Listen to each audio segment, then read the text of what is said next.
Time of coming across my YouTube channel. Kindly subscribe, like, comment, and share. God bless you as you do that.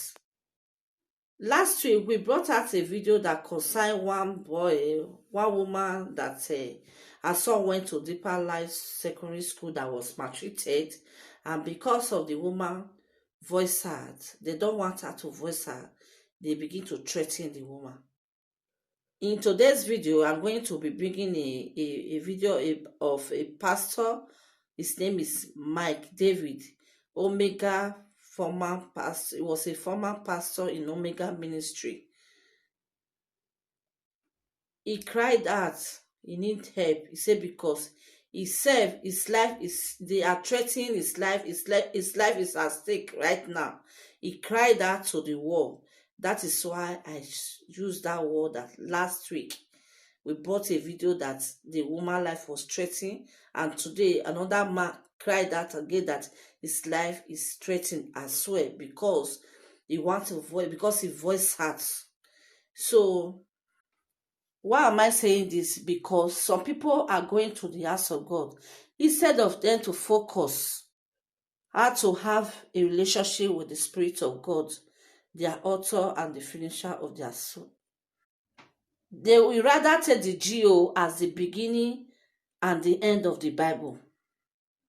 Now look at it. A pastor that is pastoring in the same church before, because of the conscience of the woman, of his wife, the woman conscience has been judging her, and she said, I have to confess to my husband, and which he did.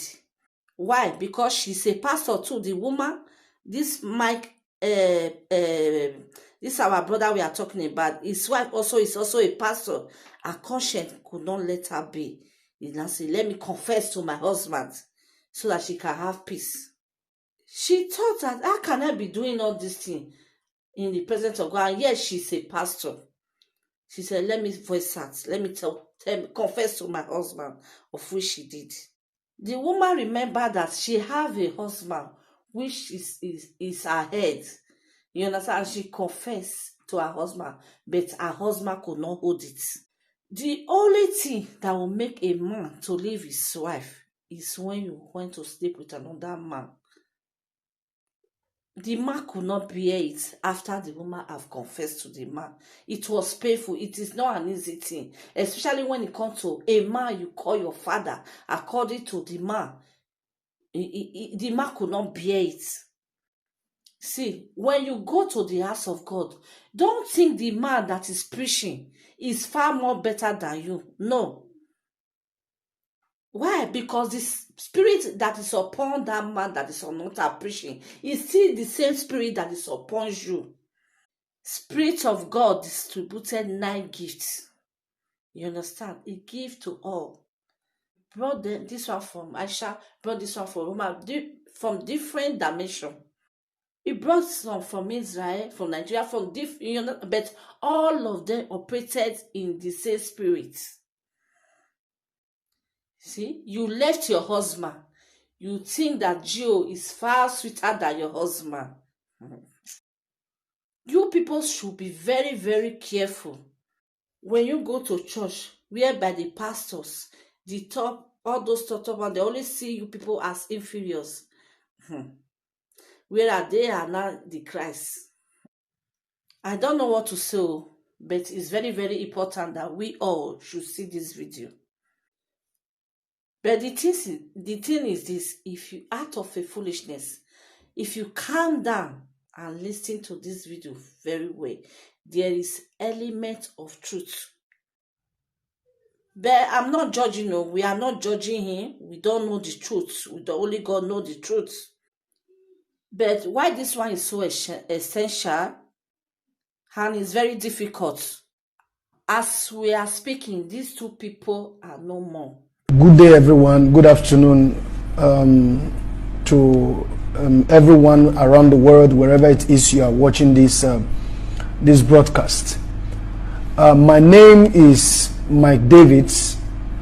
I was a pastor with Omega Fire Ministries of Apostle John C. Suleiman, Auchi, Edo State. I was in that ministry as a pastor for 16 years because I met Apostle Johnson Suleiman in 2003. I have a proof to that effect of the letter, that he sent to me July 3rd, 2003. And I left the ministry 2019, which was last year, last 2 years, March to be precise, on account of certain things, that happened, which I would want the general public to know about. But the reason why I am mainly doing this video is because my life as I speak is no longer safe. I can't sleep. Sometimes I don't even have to sleep in my house. I had to just, move away because of so many things that, happening around me, threats here and there, calls from unknown numbers, threatening my life, secondly, so that the general public will be aware that should anything happen to me, Mike David, so that the general public will know who exactly to hold responsible. I know my family has nothing. I know I am a nobody to Apostle Johnson Suleiman, but I want the general public to know that should anything happen to me, just in case you no longer hear about me, I want everybody around the world, from wherever you are watching this video from, to know that it was Apostle Johnson Suleiman that took my life. Now, what happened was this. I got married to my wife, Pastor Faith Unose Edeko. You can check that up on Facebook and you will see it. Pastor Faith Unose Edeko. That's the name she presently answers now. I got married to her, in 2008, December 6th to be precise. After we actually courted for, or were probably in relationship, for about a period of 10 years because we knew each other in secondary school, and our friendship developed from there, until when we came out of school and all of that, we both, came into agreement to raise it, to start a home. But prior to this time, when I finished school, because I had met Apostle Suleiman, and we started out, I was the first campus pastor of Ambrose Ali University, Ekpoma, Edo State. And when I met Apostle Johnson Suleiman, being that my wife also knew I was connected to him, so I established contact between the two of them so that he also would know her. And from that time, after meeting my wife, I noticed that, things were basically never the same. But although I didn't really put my mind to it, because as at then, he was somebody, I greatly esteemed, somebody that, I've come to love. And then, somebody I dear so much. And I saw as a spiritual father, because my father passed 3 months after my wedding. March 2009 was when my father died. And when I met Apostle Suleiman, I was really not bothered, because I felt that, I could have a father in him. But my wife had mentioned to me of 1 or 2 things, of his invitations of her to, to Benin, to Reliance Hotel. Those of you who know Benin, I don't know whether Reliance Hotel is still there. I think along Aduawa and all of that. Sometimes we will invite her over for, to pass the night with him and all of that. I really wasn't bothered, because my wife was a virgin. You see, because I didn't, consider it as a child of God to have anything to do with my wife for that period of, time that we courted, because of the kind of home I wanted to build. So, and that was how it continued and on until we got married. I never, as a matter of fact, because of the way I saw him, I couldn't even imagine that, because of my background from the Catholic Charismatic Renewal. That was where I was raised.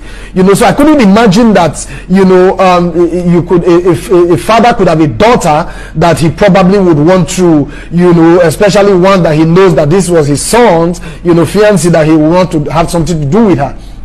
So that was it. And we got married. And 2019, I was posted, 2009, I was posted to Osun State. Okay, I think 2010, I was posted to Osun State, because I started out in Asaba. You can go to Asaba and find out I started out pastoring with Asaba, Omega 5 Ministries Asaba. It was myself and Pastor Gabriel who started that branch. Then from there, I was posted to Benin, Urubi, branch 2. Everybody in Omega Fire Ministries, they know me very well all around the world. They know me, Mike David. I pastored there for a while before Pastor Azeme, when I left, Pastor Azeme Azena, that was when he took over branch 2 before he became pastor of branch 1. So I was posted to Osun State.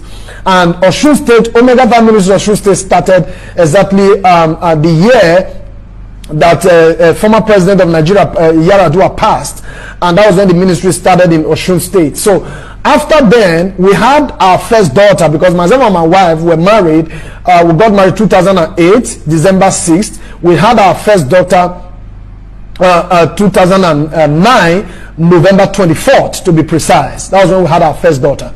And between that November 24th and between that November, towards the end of 2009 into 2010, the idea for Celebration TV and Rema for Living, was being hatched and discussed, and getting it started, became part of the plan on ground. So my wife, who happened to prior to that time, who was a staff with NTA Erectmen, Apostle Suleiman had to reach out to her that they would need her services, and support to build Omega Celebration TV, and of course, Rema for Living and all of that. So because of that, while we're in Osun State, she will have to, shuttle between Auchi and all of that, and back and forth. She was traveling and all of that. People who attest to all of this. All of this, I'm saying, are not new to anybody in Omega Fire Ministry, especially those who were in Auchi and all of that. So that was it. And one of the days that my wife went to Auchi and came back, this was 6 months after we had our daughter, 6 months going to 7 months. She came back from Auchi to Osun State, and she called me privately. She called me to the room and said that 2 days after that, she wanted to talk to me, and that her conscience was killing her over something, she considered too abominable to conceal. So, and I said, what was it? And she said that while in Auchi, that Apostle Johnson Suleiman, lodged her in Uyi Grand Hotel. Many of you knows Auchi, know Uyi Grand Hotel, and that he came there and slept with her. And in the moment he said that, the first thing, that came to my mind was about my daughter. And immediately I said, where was Michelle? Because that was the name of my daughter. She said to me that Michelle was on the bed, pushed aside, and I asked her a question. I said, you mean you slept with a man, but my daughter on the bed? Then I had to let it go, because there was nobody I could tell, and I could not fight Apostle Johnson Suleiman. If I had mentioned it to my family, if I had mentioned it to her family, nobody would believe me. And if I sent her away, the question is, people would want to know what happened. And for the fact that she spoke to me of her own free will, I had to let it go. I forgive her. After about two days thereabout, I told her, I've forgiven you. And that was how we kept on. And the amorous relationship between her and Suleiman continued. But one thing I knew was that my wife was hypnotized. This was not the woman I got married to and I knew for over 11 years. So that was it. And eventually, the situation degenerated and all of that.